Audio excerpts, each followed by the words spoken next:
Hello, everyone. Hope you're doing well. Gonzo, how is oneself? I'm all right, thank you, my friend. I've just had my poached eggs on toast, so I'm fueled up and ready for a chat. How are you?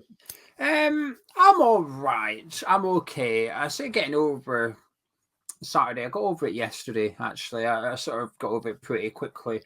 But I think it's because I know the World Cup's here now, so it's like a 6 week break kind of thing. I don't need to worry about the next game until Boxing Day. But one thing I do need to worry about, I guess, is the managerial situation, and that's what we're going to talk about. It's like a cup of tea, Geo and Gonzo, like an old school video. So it could be a bit of a long one, this one. So strap yourselves in. But the reason I want to discuss it is because I tried to avoid it last week and just focus on, the games. We had three of them, Palace, Blackburn, Leicester. I was just trying to focus on that. I'm still away from the Moyes topic as much as possible. Because after the Crystal Palace game and Monday morning, I was like, I want him gone. I want Moyes to go. But I didn't know if I wanted that or if I was just angry. So I thought, let's just take a week to think about it. And I'm perfectly calm now, and I have thought about it. My opinion's still the same because, and I can see both sides. By the way, that's what I will say. For those that don't want him gone, I can 100% understand it. I can easily discuss this with anybody and have a good discussion and see both sides of the coin. Because I do think he deserves more time. I think he does, Gonzo. I think he's got enough credit in the bank as far as I'm concerned that he should be given longer. And when we did our Patreon video we did a mug of tea on there and they asked the questions and somebody basically said, about Moyes' long term. And I said to you, I think I'd give him the season, but the football's not going to improve. The results are much the same. We finished 14th, but the football's crap. I'd get rid of him at the end of the season, regardless of where we finish, kind of thing, and say, thank you very much. You've done your job. We're going to move on now. And I think it's just been brought forward for me, really, because I think he does deserve the chance to turn it around. I've just got no faith he will. I've got no faith at all, and that's my biggest problem. Well, they're two separate things in many respects. When you say he deserves more time, because here's the thing: it's if you believe that, or even if you don't believe that, it's not about getting time. It's what you do with that time that's important, and it's also, I think, recognizing that time as well, and that I think is probably the issue, because to fix a problem you got to be aware that there's a problem in the first place, and I'm not entirely sure that David Moyes is aware that there's a problem. I think there's things, we'll discuss this, we're going to discuss it in more detail, I'm sure. I think there's things that need fixing within the team, and if it were anyone else, I think they'd be getting to it and trying to fix it. Because David Moyes doesn't recognise that the system is flawed, the team is flawed, or any of the number of things we're going to go on to discuss, how's he going to spend that time, that stay of execution? So let's suggest, for argument's sake, that the stay of execution is from now, the end of the Leicester game, through the World Cup, maybe Arsenal and Brentford. Let's just call it that for argument's sake. There's your time to impact it. There's your time to do something. So what are you going to do with that time? I suspect no change. I don't mean precious little. I'm not saying he's not going to get on the training ground and he's not going to try and do stuff. But I think what you'll see is be more of him drilling the same stuff than him thinking, okay, my time's limited here. I'm going to try and switch things up. I'm going to try and get the best out of this player. I'm going to try and fix that problem in defence, sort that in midfield. Let's be fair. We're struggling to score goals and we're shipping them. So there's much to fix. I think Moyes' answer may well be, let's do more of the same, but let's do it harder. Let's do it. Let's drill it down more, and that may well be the problem, which is why I think it's hard to have faith in him that he'll fix it. Because if you're an observer of it, if you agree that West Ham are in bad form, and if you've looked at it and you've observed why, then you would probably also agree that some things need to change. And if you don't believe, then it is the question: do you think David Moyes is going to change? And I think there are three groups, by the way. I think there's Moyes in, there's Moyes out. I think there's a load of people sat on the fence who probably don't know what to believe. Probably don't know what that was me. That was me until a couple of weeks ago, kind of thing. I was a bit more, like I said, because I think he deserves time. That was overriding my desire to see him leave, and also the fact that I think we can and will go on and win the Europa Conference League, and that is always carried a lot of weight for me. But then I've been thinking about it the last couple of weeks. I thought, yeah, but it's the same squad in competition for the next manager. If somebody else come in now, I'd expect a decent manager to be able to win that competition with this squad. It's not just because Moyes is so good. Look at it, quite the opposite, actually. He's not won any trophies, bar the title with Preston in the lower divisions. He hasn't got any trophies. There's little evidence to suggest that he will go on and win this competition. My confidence is based on the squad rather than the manager's CV as a manager. So if we were to go recruit a new manager, I'd almost expect him to be able to go on and win this competition as well, given the players that's available to him. And when you look at the teams that's left in it, there's some good teams, don't get me wrong. But a couple of them have been drawn against each other already, like Lazio and Braga. That's a good draw for us. One of them are going out. But I still expect us to go and win it. So then I'm thinking my main reasons for wishing for Moyes to stay, I'm almost like able to contradict them myself. I'm actually able to say, we'll get rid of that reason because here's why. And I think if this was a normal season, Gonzo, I think I'd be open to giving him more time. I'd say let's just give him another 2 or 3 weeks. Let's give him another month or something and see if we can turn it around. We don't have the European competitions anymore. He's going to have more time on the training pitch. Let's give him that opportunity and see what he does. And then if it's still not working, mid-December, you can say, right, we're going to have to get rid of you so that the new guy's got the January transfer window. And part of the problem, part of the reason I would like to have seen him dismissed now is because we've got this 6-week break, because actually the new manager would be able to come in and have a mini pre-season. We've already announced 2 friendlies. The manager would have that time. He'd have that unique opportunity to have a mini pre-season, and then he'd have the January transfer window as well. And that's why I did the video yesterday saying, this is such a one-off season, because you have to look at time now as a matter of months and not games, because it's different things. Usually 3 games is 3 weeks. Well, the next 3 games now take us into January, 2 months away. It's different. It's a unique season, and that's why I'm sort of on the side of it's probably best to dismiss him. And it's not with I'm not sitting here happy that I feel like this, because I want him to succeed. I think he's done wonders for the club, and like I said, ironically, it's because of him that we can sack him. It's because of what he's done at this club that allows us to be an attractive club to other managers. At this present time, we're not in the bottom 3 we're only a point ahead of it, but there's loads of managers out there that would want the West Ham job. Why wouldn't you? It's a big club in London, big transfer budget. I know we've spent a lot. I would imagine if we needed it, there's still money in January if we had to go get some. The squad's brilliant. You've got, look at the players one by one throughout the squad. It's a fantastic group of players to work with, huge crowd. Why West Ham is very, very attractive to a manager. You're in the Conference League, you're in the knockout. What are you, 7 games away from winning it? It's not a difficult thing to do. Any manager that's good will be looking at that competition thinking, I can win that with that squad easily. I could easily win that. Flipping hell, I'm there for 6 months and I'm already a hero. We are a good club and we're an attractive club.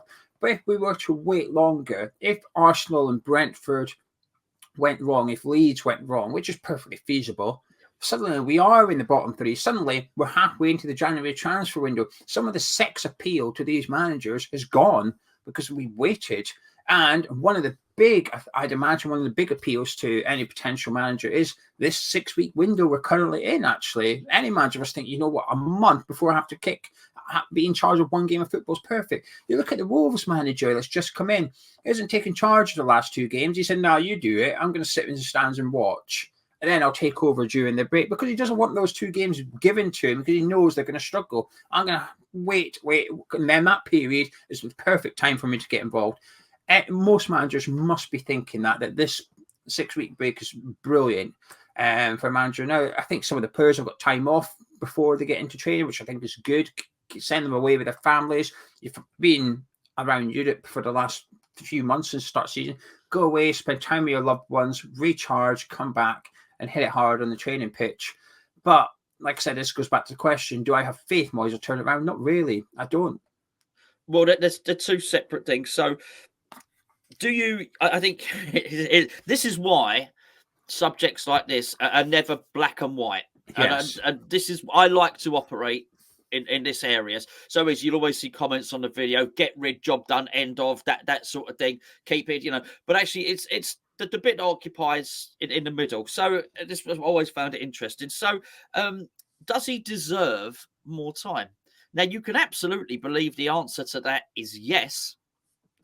But when pressed, do you want to give him more time? You can still say, no, he probably deserves it, but I don't want to give him more. And that's because of all the things, because you're a nice guy, because you've said all the things you said. You appreciate what he's done for the club. And that's right. Both things can be true. And it'd be nice. You probably want to have more faith in him. You're probably looking in the recent weeks when you've been looking and assessing him and trying to think, can he pull it round? You're looking for little nuggets. You're looking for little signs that he is turning it around, that he is about to turn a corner, that we're going to start scoring more goals, the defence is going to start looking more solid, that he's going to start incorporating the new players and make them look part of a cohesive team. You're looking for little signs, because if you can see that, if you can see we're about to score loads of goals, if you can see the defence getting better, if you can see Paqueta and Scamacca's form getting better, you're thinking, well, these guys are going to hit the heights. It's going to be good. You're looking for promise and you see none. So you are back to, okay, I don't see any promise, but because of what he's done to us, done for us in the past, he might well deserve a little bit of time. Probably not the right reasons either. On the Europa League, though, the Europa League is interesting because in many respects, and it was you that pointed this out a long time ago, the way we play, it's the Conference League, of course, the way we play is perfect for Europe in many respects. Also, David Moyes has proven himself to be somebody that takes these competitions seriously. And whilst I agree that is there anything particularly outstanding about him that would mean he can go on to win the Conference League, we win the Conference League because we're West Ham and because we've probably got a team worth about 300, 400 million, something like that. If you take Declan Rice's value and everyone's value, we're worth quite a lot of money, I'd say. So basically, we've got some bloody good players, albeit the Man City of the Conference League. Yeah, if you like. I mean, we really are. High wages, it would be one of those ones. We've probably played teams this season who probably look at Scamacca, say 35 million. You could buy our team 4 or 5 times over with that, in the same way that we would look at Man City like that. So again, that's down to the players. That's down to the quality of our squad, rather than the manager himself. Here's the thing, though, is where it comes into it, the attitude. You may well find that there are any number of managers who come in that are capable of winning the Europa League, but you also may well find that they just don't want to. That's the one thing with Davis. Not don't want to, but will they actually go? They'll say the words, but will they actually go for it? You got the impression last season when Spurs got kicked out, Conte wasn't particularly unhappy about it. Yeah, but to turn that around, are you confident Moyes will take it serious if we're in the bottom 3 come March? Actually, I am. Yeah. Oh yeah, I'm not. Yeah. And again, I'm not saying that as reason for keeping him. It's just this middle ground where it all becomes so confusing, because it's I don't think it is that black and white with everything, and it's I think it would be far easier in this situation if it was Sam Allardyce. Yeah, because we know what he would do. But there's evidence with Moyes when he first came in. Remember that Arsenal Cup game when he put out a second? Creswell was playing right back, and we got beat by Arsenal. Arsenal. 2 teams didn't want to win the game. Arsenal didn't want to win it. They had their second string out. It was the quarterfinal of the League Cup. We put our second string out. We got beat, and we followed it up by getting beat against Newcastle in the league at the weekend. Because I remember being fuming that weekend because there was a chance of doing something in the cup, and Moyes just missed it. That was in November or December, maybe, but it was halfway through the season, and Moyes had been brought in, save us, keep us up at all costs. Fine, part of that is the cup's got to go, and I think come March, if we're in a relegation zone, I wouldn't expect us to be going all out for that Conference League. I'd imagine the message from the board, and this is where it comes down to the board's messaging as well as the manager, which is, regardless of what happens on the Thursday nights, you need to make sure we're in the Premier League next season, sunshine. That is your number 1 priority. So when the Conference League comes around again, I don't think we'd take it seriously. I think we'd bin it off. Regardless of who the manager is, by the way, it could be any manager. I think the messaging from the board would be, your job is to keep us in the league. is the Conference League inconvenience? Well, yeah, it is, because we're travelling away. We can't have time on the trip. Well, do what you got to do then. Make sure that you stay in the Premier League. So that's why I'm sort of like, well, if we're heading towards the bottom, Gonzo, and we keep playing like this, when it does come round, we're going to be in a relegation battle, and I think that Conference League suddenly becomes not a priority as it once was. It's easy to do at the start of the season. It's easy to do it last season when we're sitting. We might drop from 5th to 7th. Oh no, big route. We could win the Europa League and qualify for the Champions League. And he did that last year, and I think he still did the right thing. But this year, I'm not sure it's as straightforward as that. I'd imagine the priorities would drastically shift if we're in the bottom 3 when the next game comes round. Well, I think he has to win it, quite frankly, because I think if what happens is actually we are doing so badly in the league that we're battling for relegation, and the board are then saying, look, just try and stay in this league at all costs. Basically, don't go for it in the Conference League. Then David Moyes' project's failed, because what you'll find is you get to next season as a club who have just survived in the Premier League, and a lot of the players who he's brought in with the promise of European football, we probably find we have a bloated squad for the Premier League next season. If that's the case, you probably find you will lose a lot of those players. I'm not just talking about Declan Rice. You would lose a lot of those players. I think the allure, even of someone like Kurt Zouma, would be vastly diminished. I know he's played. Yeah, Emerson's a prime example. Is he going to sit around? And it's too big. The squad is too big. It's too bloated. So then what you have to do is press the reset button. So you're then saying to David Moyes, right, we now need a Premier League squad. There is no European football. You're going back to the start. What's the point? What's the point, basically? And David Moyes would probably argue that, well, hold on, he's the victim of qualifying for Europe too early, basically. And he would have a point by saying that. But if what you're doing is pressing reset, say David Moyes, go right back to the start, now start building, then hopefully, but then I think we get it, because basically it means the Skamaka and Paqueta and all that has all been for nothing, because those guys were brought in for European football. So I think in many respects, if David Moyes does stay, he almost has to win that competition, because we're not going to qualify for Europe through the league. I think that much is clear. Otherwise, back to square one, and that for the money spent probably ain't good enough. Us going back 3 years possibly is for the board if they're going to sell in 2023. Don't get me wrong, but for David Moyes, it's over, because if they do sell, new owner comes in, David Moyes is gone. But arguably, I can hear some feedback, by the way. What is it? I don't know. There's digging outside. You might hear digging outside. Them are digging outside. I didn't know they were digging today, and then all of a sudden they just rocked up. I'm like, oh, nice one. Just as we sit down to record a podcast. Thanks for that.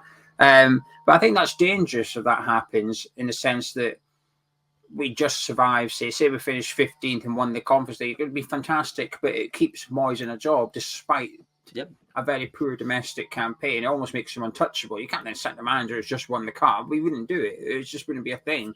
We're in Europa League again, and we'd be here in 12 months' time. We'd be having the same conversation again, which is, the league's not great. The football's not great. What's going on? But he's won the cup.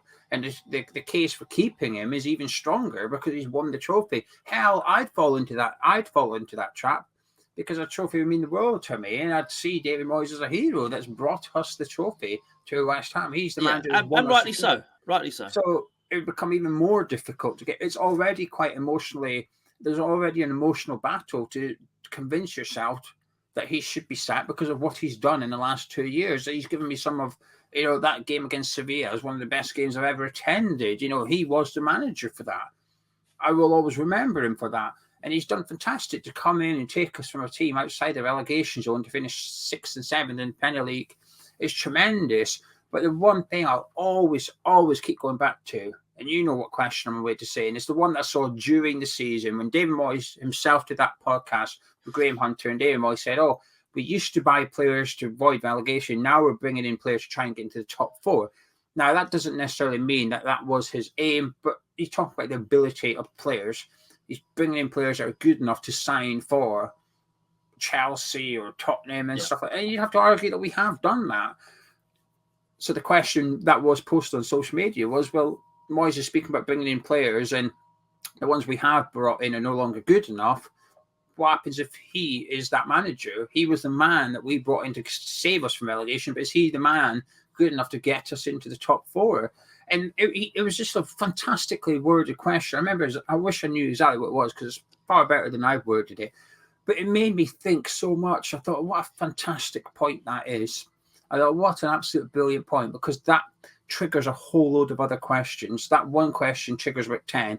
Is he the man for Paqueta and Scamacca? Is he the man that's able to oversee a transition into a possession-based football team? Is he the man that's capable of winning games against better teams, doing it against the other 13 in the Premier League? Good, that's your bread and butter games. But is he then capable of picking up other points in the league, which is at the Etihad, at Old Trafford, at Anfield? Is he good enough to go and do these things?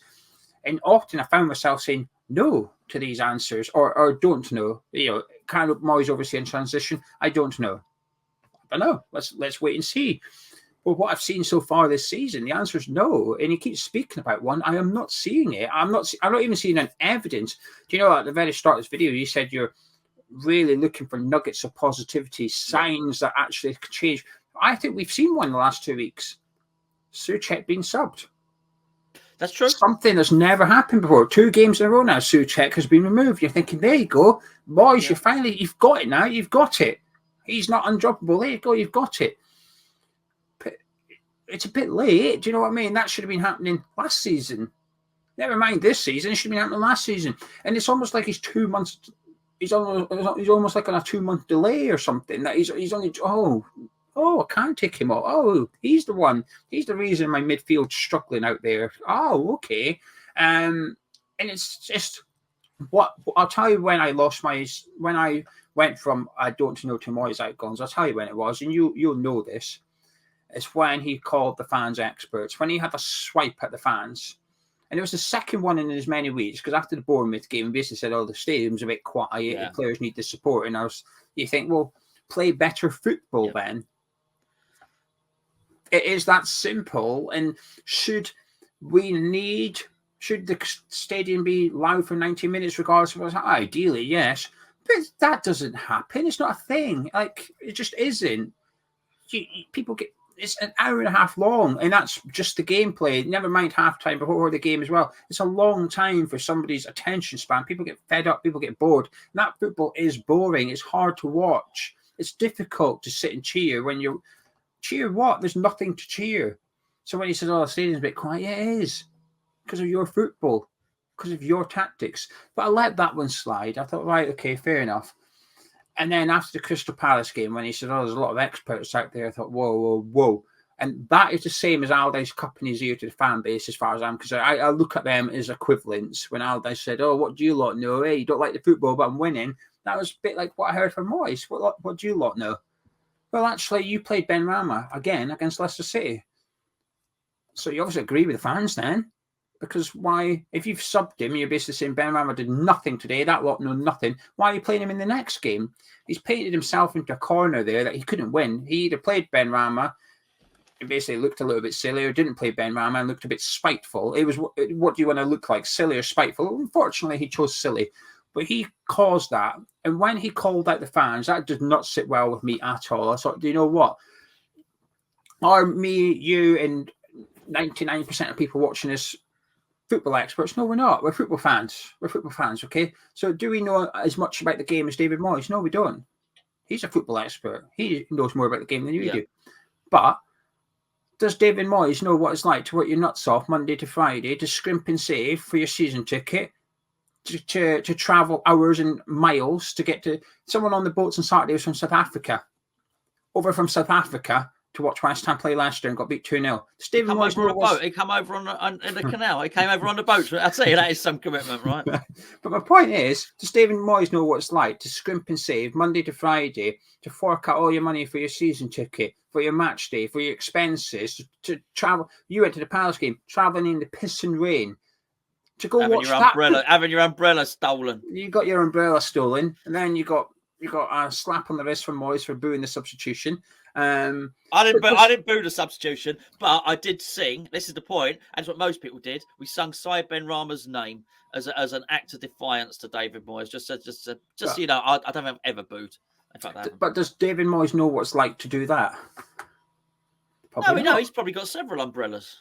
But But this is my point, though. When he says, "Oh, football experts," yeah, okay, but you don't understand why we're this angry. You don't understand why we're this upset that you crap football. For him, it's about results and results only.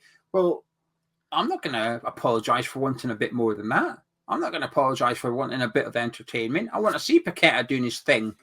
I want to see Scamacca scoring goals. I want to see Ben Rama having permission to skin fullbacks. I want to see a little bit of football. And I'm not asking for Brazil stuff, just a little bit now and again. That's all I'm asking for. There's a balance to be had there. But to swipe at the fans, if basically to almost to say, I don't really care about your opinion or you know nothing. No, I'm not having that. I'm not having that at all. And that really bugged me off. But and anything you'd like to say about that before we move on to my next? Yeah, several things actually. You carry on. I'm going to have a sip and listen to you for a minute. Have a sip of your vodka in the Highland Spring bottle. He's struggling at the moment. I need it these days. I'll tell you. Okay, firstly, David Moyes needs to understand the parameters in which he's operating in terms of the stadium, in terms of the fans. He's dealing with a newly transitioned football club in a stadium, which, as I've often said, it is a miracle we get as many in there as we have. Whether you like or dislike the stadium move, I think they've priced it accordingly. I think there's some low-price tickets, some bloody expensive tickets in there, but some low-price season tickets in there for people to go and watch Premier League football. They've turned a club at 34,000 fans that would attend Upton Park. Some games we get over 60,000. I think that's really impressive. I don't think there are too many clubs of West Ham's size that could have done that. All right, that can go from 30,000 to basically we've doubled our attendance. I think it's really impressive. But there are some conditions in that happening. And David Moyes needs to understand that that's what he's operating in. Those people don't turn up unconditionally, far from it. They turn up, and I mean the extra ones. There are a core group of fans who will turn up, whether in the Championship or Division 1. But there are, you have to regardless of if you get your umbrella nicked, you're still turning up. Absolutely. Well, I didn't, did I? Didn't go to Leicester. It wasn't about the umbrella. Geo went instead. He didn't really go to Jam Making Guild, by the way. Anyway. We turn up and we go and have done so for years. But if what David Moyes wants to have is the big budget, the budget of a 60,000 club, if you like, and he wants to operate like, he needs to understand that we are not Manchester United. Okay, he has to butter up the fans. He has to schmooze the fans a little bit, actually, and he has to provide a product. Because you have to accept, if you're going to accept the corporate money, if you're going to accept the branding, you're going to accept the brand deals, and you're also going to have to accept that you're serving up a product. And he has to serve up a product that encourages people to go.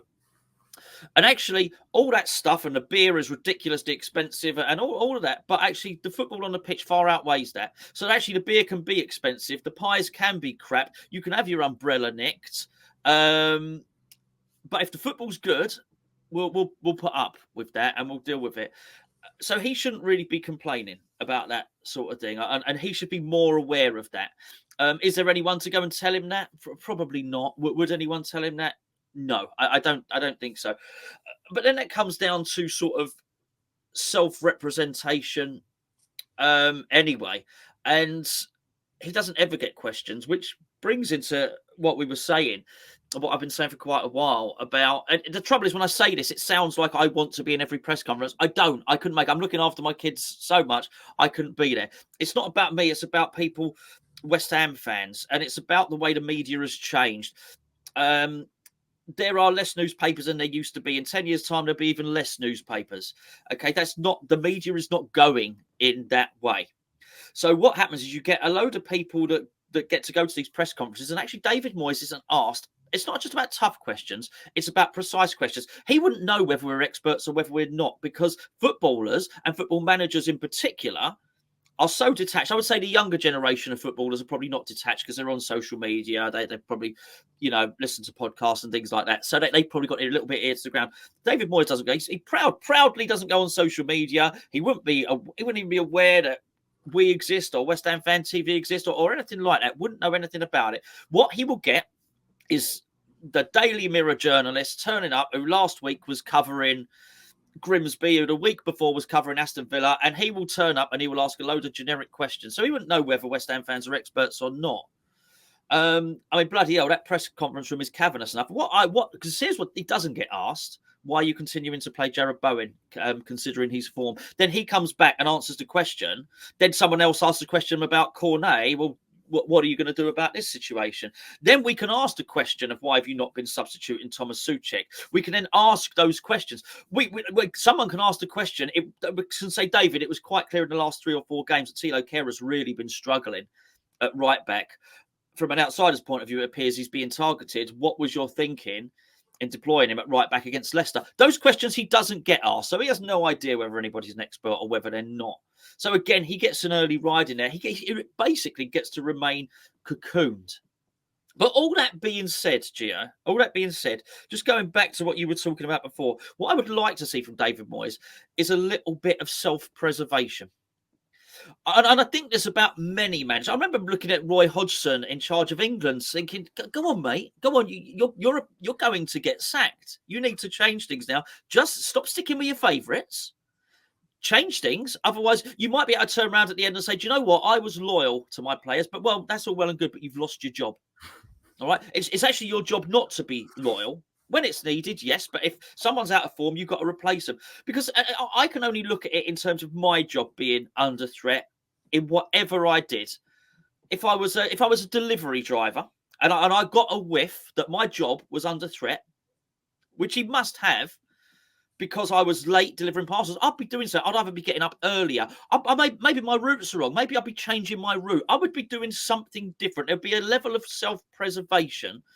What I would be doing is thinking, I'm just going to carry on doing. I just hope it's going to be okay. And that's that's what I perceive to be going on with David Moyes. And sometimes I just want to go up to him and shake him and say, mate, wake up. If you don't change this, we're going to continue to ship goals. We're not going to score them.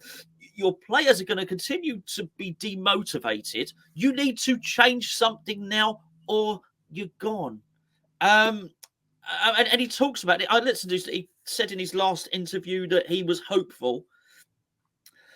He was speaking about the last 2 seasons. He said, basically, I know. He said, yeah, I know I'm under a bit of pressure at the moment, but I'm hoping the last 2 seasons counts for something. We love the last 2 seasons, but you need to stop looking backwards. At this point, you need to look forwards and you need to change. You need to do it very, very quickly or you're going to lose your job. Yeah, I completely agree with the looking back thing. That's why, like I said, I think he deserves more time. He's got that credit in the back. That ain't going to buy you any points. That's not going to do anything. That's not going to change today. That's a memory that's happened. You can't change yesterday, but you can change tomorrow. But at the minute, he's doing what he was doing yesterday, tomorrow, if that makes sense. He's not changing anything. And when you were talking there about, like, you know, how we're bringing in players and whatever, I think part of the reason I'm worried about if we keep him, that we get to the end of the season. Like I said, about a month ago, I don't mind saying I've changed my mind. About a month ago, I was hoping to give him this season and we'd reevaluate then if we finished, 14th and we didn't win anything and football wasn't very good. It was a copy and paste from what we've seen so far. Yeah. I would like to have dismissed him then. So, like, thank you very much, Dave. You've done your job. You've been wonderful for us. Love what you've done. You're always welcome round. Here's a couple of tickets to Royal East, and we'll even let you bring in an umbrella. But thank you. Shake hands and away it goes, kind of thing. But my worry is if we get to that point and we do a copy and paste from what we've seen so far, and we finish 15th or something, the new manager's already got a task on his hand to keep Declan Rice, to keep Lucas Paqueta, to keep Gianluca Scamacca. So all the people that we've forked out big money for are going to be wanting to get out the door because of what David Moyes has been doing at West Ham. Even though a new manager's coming in and saying, oh, hang on a minute, fresh start, that's all right, sorry, I'm off. Sorry, new gaffer, but Mancini's got a new striker at number 9. I'm under pressure here. The Euros are coming up. I want to be the striker. I'm out of here. Goodbye. And that's my worry, that it would almost be, for some players, it would be unreversible, that we wouldn't be able to undo what we've done this season. And we're already making decisions beyond this season because Aaron Cresswell's just had his contract extended by a further year. Now, whether you think it's right or not, the new manager come in, he's got Aaron Cresswell now. He might not have wanted Aaron Cresswell. We've got decisions to make on Ogbonna, Soufal, their contracts are expiring, Lanzini. Yeah. Are we going to allow Moyes to be at the head of all these decisions? Well, if so, then you're the next. If you do get rid of him at the end of the season, the next guy in's got that to deal with already. So sorry, I know the last guy gave you a contract of 1 year. You're out. We're in a very fragile period, and this is why I keep going back to the word that he uses, which is transition, which is, well, I don't even see it. The easiest transition ever this season would have been the goalkeeper. He bought Ariel. He could have put him in goal and say, that's my number one now, because Fabianski, brilliant servant. Now I actually think Fabianski, arguably, is in contender for Ham of the Year right now. He's probably in the top 3 or 4. I'm not saying Fabianski's playing poorly. I'm just saying Moyes speaks of transition. There was an easy option there. There was an easy one to do at the start of the season. That's my new goalkeeper. All right. Yeah. Evidence. We're now starting to move in a slightly different direction. But we don't really, are we? We've got last season's goalkeeper, last season's centre-backs, last season's left-back, last season's centre-midfield, last season's right winger. There's not much change. There's a few new players in there, but the way we play is still the same way we played last season. And earlier today, we did our player ratings. We had an argument about Scamacca. Now, that would be up on the forum channel on Thursday morning. But long story short we're playing Antonio tactics with Scamacca up front. What's that about? How are we meant to do well? And like I said, if we didn't have the World Cup Gonzo, I'd be softer towards giving Moyes the next 3-4 games. Right? Let's see what. Come on, then, Dave. You're getting there. Like I said, Souček being subbed, small evidence. Okay, now let's see him dropped for the next game. Then you've done the hard bit, which is taking him out of your team. Now go one further and drop him. You did it with Fornals. Fornals had to be slowly catch the monkey and all that. He subbed him, dropped him. There we go. Now we've got Fornals out of the team. Yeah. Let's move on. We're doing it with Souček at the minute. But like I said, 3 games away is January. I think this World Cup period is too important. The one thing I will say, which contradicts everything I've just said, I do still think back to the COVID period where we went into the COVID period in a relegation battle and we were one of the best teams after it. Yeah. Now, there is other factors in there. There was no crowd, so on. Did that help us, so on and so forth? But Moyes was one of the managers that used that lockdown really well. We benefited from that. So that's one thing I'm sort of hoping, because I don't think he's going to go. I think he will be the manager for the Arsenal game, for the Brentford game. I think he'll still be here. So I'm hoping that he does whatever he did in the lockdown period, that little reset button. I'm hoping he does a little bit of that. I'm hoping that we're going to have somebody in Qatar. I'm hoping we've got a couple of scouts over there, not to watch other players, to watch our own bloody players. I'm hoping we've got a West Ham scout at Brazil's game, watching Aguerd, watching Thilo Kehrer for Germany, because these are bloody good players. They're bloody good players. We're just not using them correctly. We are now a way to see them play in a team, in a setup that knows how to get the best out of these players. Watch it, learn from it, copy it, integrate it into your own plan. So when we come back from the World Cup, Thilo Kehrer in his Germany position, Aguerd is playing in his Moroccan position. More importantly, Lucas Paqueta is playing how he does for Brazil, because he's the one that's not working right now. It's dreadful so far, actually, from what I've seen from him. And it's a combination of Moyes using him and what he's doing. They're both to blame here. The World Cup presents Moyes an opportunity to solve it without actually doing anything. Let someone show you how to solve it. There you go. Go do it. And I just prayed. And when I say a scout, actually, look at that. Oh, we've got Kevin Nolan over in Qatar watching these games, feeding back to Moyes, saying this is what you need to do. Paqueta was unbelievable for Brazil. Funny enough, Moyes, he was playing about 15 yards deeper than we play him. Might be something in that. You want to have a look at that one, I think. But it's desperate. I am worried about relegation. I'm not going to say you pretend I'm not. I am. I'm worried about relegation. And so if you're worried about relegation, you've got to have serious think about the manager. And like I said, the question is, do you think he'll turn it around? I don't think he will, Gonzo. This form is not this season. We all know it goes back to December. It's 12 months ago. Yes, and that's the point, and that's why the new player argument is so weak. Yeah, and also Stuart Pearce leaving. Well, we were crap last season when Stuart Pearce was here as well. I don't. But I think Stuart Pearce is a really good guy, and I think he was great to have around at West Ham. But as David Moyes even alluded to this, and so was Stuart Pearce. Stuart Pearce was there as a motivational. So Stuart Pearce was not taking that many drills. We know this. He was a great guy. I think we've lost a lot of character, but can it all be explained down to motivation? I'm not so sure. Maybe the lack of actually tactical people is people there to put pressure on Moyes to do something tactically. I think people are scared of him. You have to look at Mark Warburton, right? The way Mark Warburton plays football as a manager ain't what we do. No. So that would imply his impact is minimal or not listened to.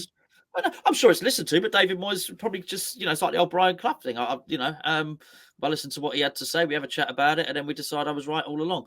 And I think you may well find that that's what you have here. But it's sort of some of this actually. When you were talking about World Cup stuff, this goes back to questioning as well. I'm not saying questioning and is the be all and end all, right? I'm really not. But it's actually, if the coach is not going to put pressure on him, then who's actually going to put pressure on him? Because let's say that happens. Let's go with your scenario.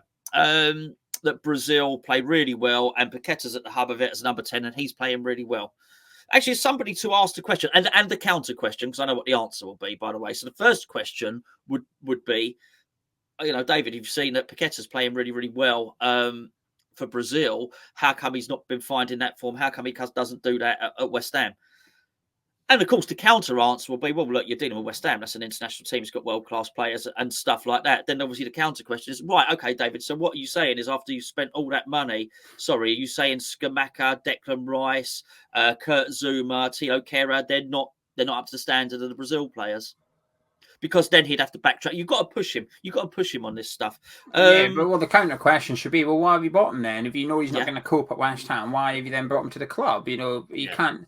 Well, I don't know why. I don't know why he's brought him to the club, to be fair. I really don't. I can only assume... For the next manager. Fourth choice. Bad choice. And that is why, and I think this is important here, that's why it's changed and that's why it's different.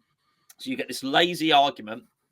Who better than West Ham? Who better than David Moyes to get West Ham out of the relegation position they're in? Not right. We're not dealing with Tom. We're not dealing with Lee Carsley and Thomas Gravison here. This is not what it is. It's actually you have to reframe the question. The question should be framed: who is best to get form out of some of these top class international players we've got? Because that's a different manager. That's not Tony Pulis. That's actually who can get. And let's be fair, he should be up there. Who can get £50 million Lucas Paqueta looking like one of the best midfielders in the Premier League? I know they play slightly different positions, but how come Bruno is settled so well and Paqueta hasn't? This is the point. Who can come in and actually devise a system that can get Scamacca, £35 million Scamacca, playing football? This is because these players will play for their international teams. Kehrer will play for Germany. Won't look like he does for us. No, because he'll play right centre back. He'll play in his best position rather than being out on the right conventional right back as a full back and being exposed. No. I mean, whether Declan stays or he goes, and we suspect he'll go, still at the moment, whoever is manager has £100 million midfielder in there. Whether you believe he's worth 80 million or 120 million, it doesn't matter. You get my point. One of the very best, first, whatever, probably Harry Kane, Declan Rice, probably first, Raheem Sterling, probably first 3 names on the England team sheet. Something like that, right? So it's not can a grafter come in, can Tony Pulis come in and get the old long throw routine working and all the rest of it and get a limited bunch of players into 17th position. No. How are you going to incorporate these £50 million, £100 million, £40 million footballers into a team? That's a different coach. That's not Tony Pulis. That's someone else. Is it David Moyes? I don't think so. I don't think he can do it. I really don't. This is why I did my explanation video the other day. I gave the team that David Moyes would probably need to play to get himself out of this properly. This is not my team, by the way. It's what David Moyes would do. And it would be last season's team. For David Moyes to get back to what he wants to do and scrap our way out of it, Scamacca's got to go. Antonio's got to come back in. Paqueta's got to go. He needs to grind it out. Soufal comes back in at right back. That's what I think he needs to do. Grind it out. Not what I want him to do. Not what I want to happen. I don't. I agree with you because, like I said, we're playing Antonio striker tactics without Antonio striker. You're going to play like that. You might as well just play Antonio up front then and put Scamacca on the bench. If that's how you're going to play. Yeah. Then, but at the point that if he does survive with that, at that point, the board have to say you're gone. I can't give you another penny. You can't have any. I can't. We've just tried that. You just tried that. It was a complete failure. I wouldn't say you've wasted 180 million because that would indicate that Paqueta was now worth 0 and he was worth 50. So it's not that. But if there's one thing we know, that man can devalue a footballer. Haller went from 45 million to 20. Well, Felipe Anderson went from Vlasic went 25 to 13. 36 million to nothing. So let's not say he's incapable of it. Not all him. No, things were going a little bit sour on that when Pellegrini was in. But this is my. These are things that I would. If you don't consider this in a boardroom, it's negligence. You have to look at that other. You have to look at that other stuff. You have to look at it now, and you have to look. These are assets on the balance sheet. Well, I've got to say, Karen Brady. I know it's a bit of a taboo name, but as some of you will know, I've really got into Diary of a CEO podcast. I'm going through the archive. There's a Karen Brady one. I've left it the other day. I thought, you know what, I'm going to listen to this now just to get an insight into what a board member at West Ham, a very prominent board member at West Ham, thinks. How does she think? And this is going to give me an indication, perhaps, on what they think about David Moyes. And I haven't quite finished it. I'm like 2/3 way through it. But they're talking about, obviously, West Ham and Birmingham. They're talking about football clubs in general. And she says, the football club's unique because you don't produce anything. You don't manufacture anything. There's no products. So your assets are your people. So that's a very rare thing in business where the value of your club is measured by people rather than things. And like you said, if our players are depreciating in value, then that's bad news from a business sense for the football club. Yeah, absolutely. This is it. And all this stuff has to be taken on board. And this is the stuff. It's another thing. Like I say, the stadium, it's another thing that David Moyes sort of almost wants to ignore. He wants to be old school, but it's not. That these are multi-million pound assets in a business that's turning over £250 million a year. That is a tangible part of your job. I know you want it to go back to the days of tracksuits on the park and all the rest of it, and the manager runs the club. It's not like that anymore. You cannot just take and cherry pick the bits of the job that you want at West Ham. You cannot. Man United, I'll go back to Man United can afford to buy Sebastian Veron. I don't know why I'm using such a bloody old example. Why have I gone back? Manchester United can afford to buy Paul Pogba for 80 million and let him go for nothing. Are they bankrupt now? No, they're still having a spend up. Don't worry about it. Not a problem. That's not West Ham. That you have to get the investment right.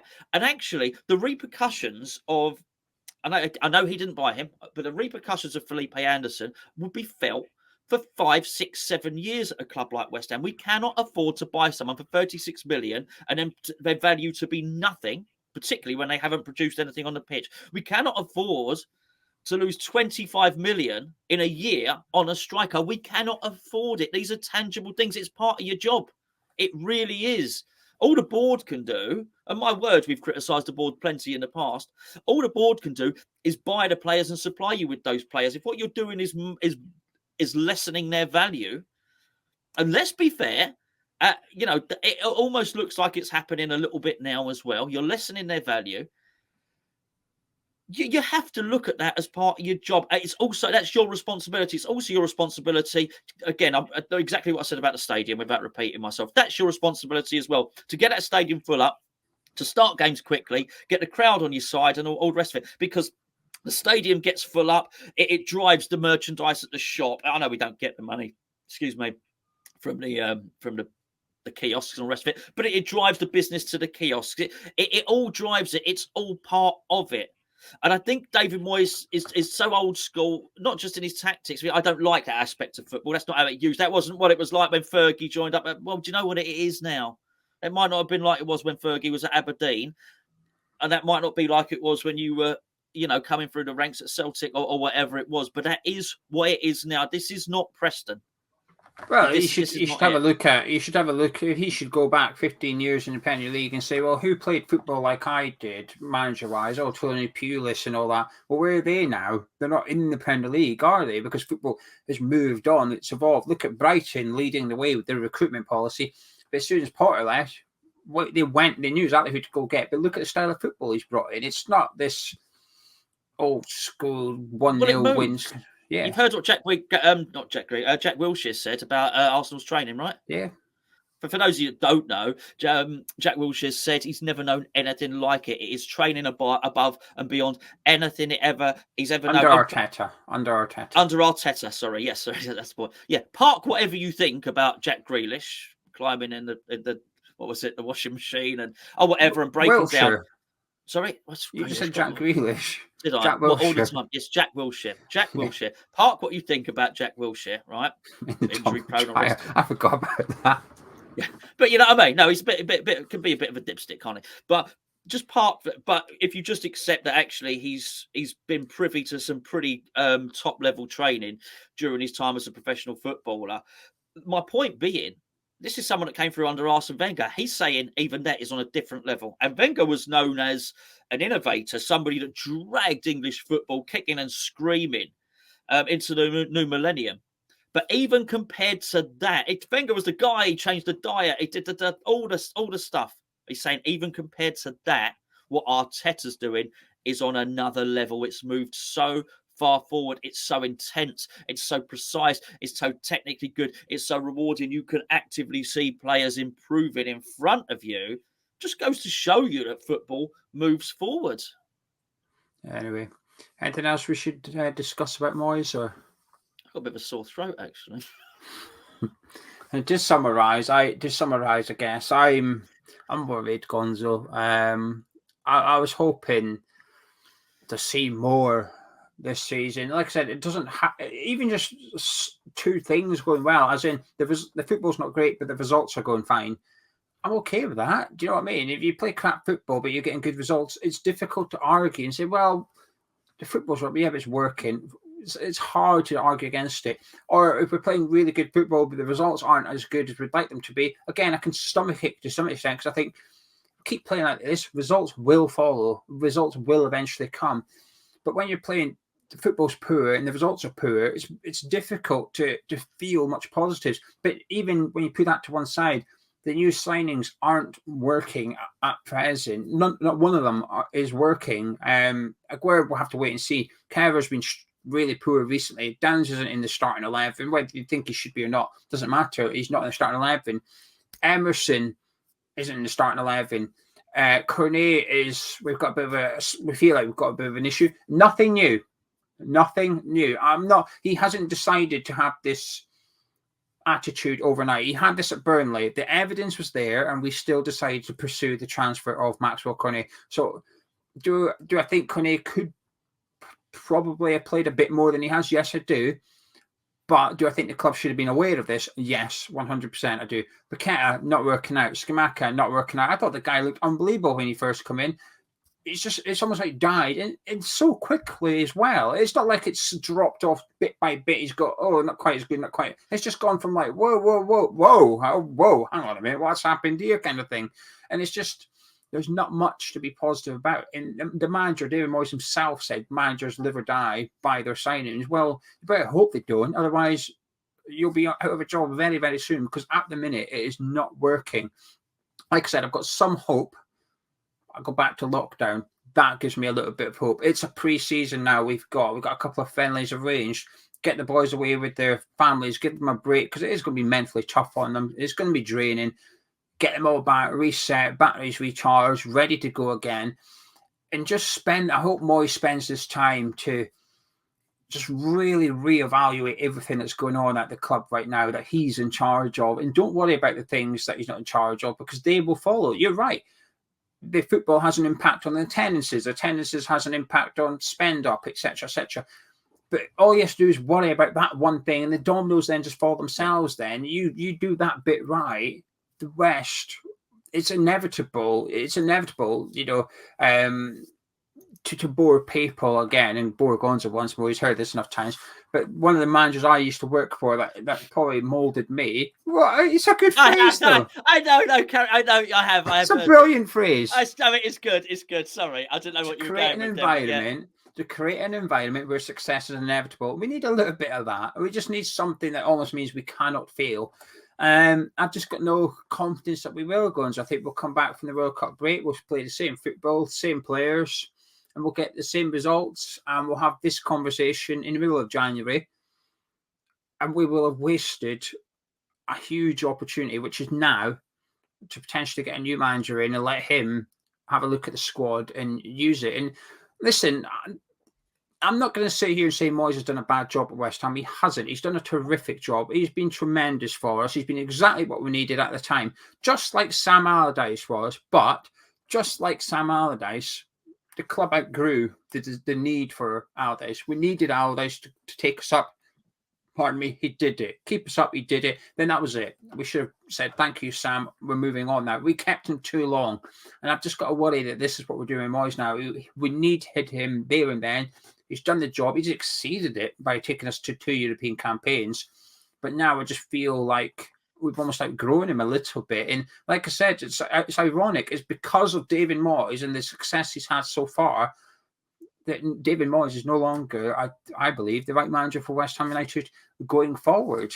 And it's a bit sad in a way. It is a bit sad because he deserves the crack. He deserves to do this, to be the manager that keeps us in the top half for the next 5, 6, 7 seasons in a row. And that would be success, to have a crack at trophies, win a trophy. He deserves that as the manager of West Ham because of what he's done in the last 2 seasons.